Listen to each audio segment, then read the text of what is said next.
क्या होगा छोटा सा बच्चा अपने परिवार को ख़त्म कर दे। मुंजिया। जी हाँ दोस्तों, इस वीडियो में आपको मुंजिया के बारे में बताने वाला हूँ, जिसके भी हाल ही में एक मूवी भी आई है। लोग इसको एक फ़नी कैरेक्टर के रूप में देखते हैं, पर मुंजिया इससे बिल्कुल अलग है, इससे हटके परे है। सो गाइस, इस वीडियो में आपको मुंजिया की हकीकत बताने जा रहा हूँ कि आखिर मुंजिया है कौन। सो गाइस, कान में ईयरफोन डाल दो, शुरू करते हैं।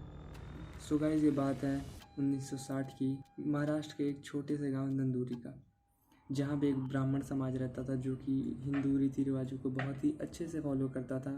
मतलब सारे रीति रिवाज हिंदुओं के वो मनाते थे, सारे त्यौहार मनाते थे, सब कुछ हिंदू रीति रिवाजों के अनुसार उसके गांव के लोग करते थे। उस गांव की एक अनयूजुअल बात ये थी, उस गांव के एक साथ ही एक बहुत बड़ा जंगल था।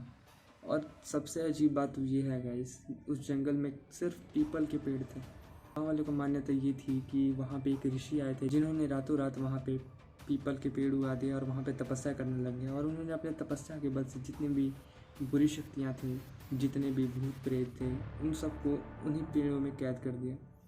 अब ये कोई नहीं जानता कि ये सच है कि नहीं है, पर गांव वालों की मान्यता है कि वहाँ पे ऋषि मुनि, जो ऋषि आए थे, उन्होंने इन सभी पेड़ों को लगाया और उसी में सभी भूत प्रेतों को कैद किया। तो कहानी की शुरुआत होती है एक राजीव नाम के लड़के से, जो कि उसी नंदूरी गांव में एक छोटे से परिवार का लड़का था, जिसका कुछ दिन बाद मुंडन होने वाला था। महाराष्ट्र में मुंडन को मुंज कहा जाता है, जो कि हिंदी रिवाजों में मुंडन करवाना सबसे पहला चरण होता है संस्कार का। राजीव एक ऐसा लड़का था जो कि किसी भी चीज़ से नहीं डरता था, ना ही भूत प्रेतों से डरता था। राजीव छोटा था, इसलिए वो किसी चीज़ों से नहीं डरता था।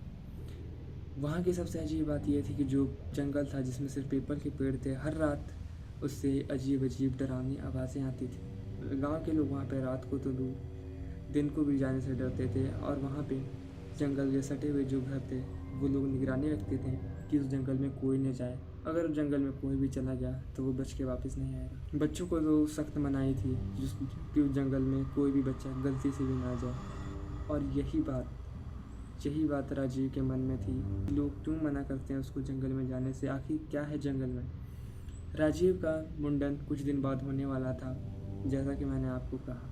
तो राजीव के मुंडन के एक दिन पहले सारा गांव रात के समय राजीव के घर पहुंच जाता है। और राजीव के लिए इससे अच्छा मौका नहीं था कि वो जंगल में जाके पता लगा सके कि आखिर जंगल में है क्या। रात के समय तैयारी के लिए गांव के सभी लोग वहां पे उपस्थित हो गए। इसी बीच राजीव चुपके से घर से बाहर निकल गया और उसी जंगल की ओर बढ़ने लगा। वो धीरे धीरे अपने कदम जंगल की ओर बढ़ा ही रहा था कि उसे अचानक अजीब अजीब सी आवाज़ें जंगल से सुनाई देना शुरू कर दी। राजीव को शुरू में डर लगने लग गया कि गांव वाले जो बात कहते हैं वो एकदम सच है। उस जंगल में कई अदृश्य शक्तियाँ हैं जो कि काफ़ी खतरनाक हो सकती है। राजीव को ये बात उस रात पता चली। राजीव थोड़ा और आगे गया, आवाज़ बढ़ती गई, राजीव का डर भी बढ़ता गया। राजीव ने सोचा कि आगे जाना अब शेष नहीं है, तो वो पीछे मुड़ा। और जैसे ही वो पीछे मुड़ा, पीछे से उसको एक आवाज़ आती है, और वो आवाज़ किसी और की नहीं, उसके पापा की थी, जो कि 8 साल पहले मर चुके थे। राजीव बहुत छोटा था, मासूम था। उसे लगा कि सच में उसके पापा हैं जो उसको बुला रहे हैं। राजीव पीछे मुड़ा और जंगल की ओर बढ़ गया। सुबह जैसे ही हुई, परिवार, पूरा गांव राजीव को ढूंढने में लग गया। आखिरकार राजीव है कहाँ, क्योंकि राजीव का मुंडन होने वाला था, इसलिए सभी लोग राजीव को ढूंढ रहे थे। और ढूंढते ढूंढते जब काफ़ी देर होगी तब सभी लोग बेचैन हो गए कि आखिरकार राजीव गया कहाँ। तो गाँव वालों ने सोचा कि चलो जंगल में जाके ढूंढते हैं। सभी गांव वाले जंगल की ओर बढ़ने लगे और जंगल में जैसे ही वो पहुँचे, वहीं पे एक वो पीपल के पेड़ के पास रुके, जहाँ पर उनके हाथों के रोंगटे खड़े हो गए देख के जो उन्होंने देखा। उन्होंने देखा कि राजीव पीपल के पेड़ पे लटका हुआ है और उसके शरीर को किसी चीज़ ने खा लिया है।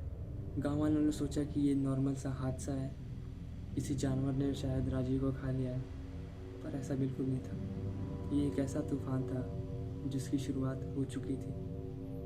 कहा जाता है राजीव की मृत्यु के बाद उस जंगल से कई अजीब अजीब आवाज़ें आनी शुरू हो गई। जो जंगल से सटे गांव थे, उन्होंने कई बार नोटिस किया कि जंगल से काफ़ी अजीब चीखने चिल्लाने की आवाज़ आ रही है। इस हादसे के बाद कई दिनों तक ऐसी आवाज़ें शुरू आनी कंटिन्यू रही उस जंगल से। उसके बाद आवाज़ें शांत हो गई। लोगों ने सोचा कि आवाज़ें शांत हो गई, अब सारा मसला टल चुका है, पर ऐसा बिल्कुल नहीं था। इसके कुछ महीने बाद महाराष्ट्र के अलग अलग हिस्सों में अलग अलग गाँव में ऐसे हादसे देखने को मिल गए। कोई नहीं जानता इसका राज क्या है, कोई नहीं जानता राजीव की हत्या कैसे हुई। और महाराष्ट्र के पुराने पुरोहितों का कहना ये है, जिस भी बालक के मुंडन से अगर पहले मृत्यु हो जाए तो वो मुंजिया बन जाता है। एक ऐसा डरावना शैतान जो दिखने में तो छोटा होता है पर उसकी शक्तियाँ अपार होती है, इतनी शक्तियाँ कि वो किसी की भी मृत्यु कर सकता है। कहा जाता है गाइस, जो भी बालक जिसकी मुंडन से पहले हत्या हो जाए, किसी कारणवश वो अगर मर जाए तो वो मुंजिया का रूप ले लेता है। आई नो गाइस, ये सुनने में थोड़ा क्रीपी लग रहा है पर ये बिल्कुल सच है। आज भी महाराष्ट्र के कुछ ऐसे हिस्से हैं जहाँ पे ऐसी वारदात देखने को मिल जाती है। लोगों में खौफ आज तक बना हुआ है। सो गाइस, ये थी छोटे से राजीव की कहानी जो कि एक मुंजिया बन गया। सो गाइस, आज के लिए वीडियो में बस इतना ही। आई होप आपको वीडियो पसंद आई होगी। अगर आपको वीडियो पसंद आई हो, अगर आप ऐसी और कहानियाँ सुनना चाहते हैं तो हमारे चैनल को लाइक कर दें, शेयर कर दें, सब्सक्राइब कर दें। मिलते हैं किसी नई वीडियो में। Thanks for watching guys, bye bye.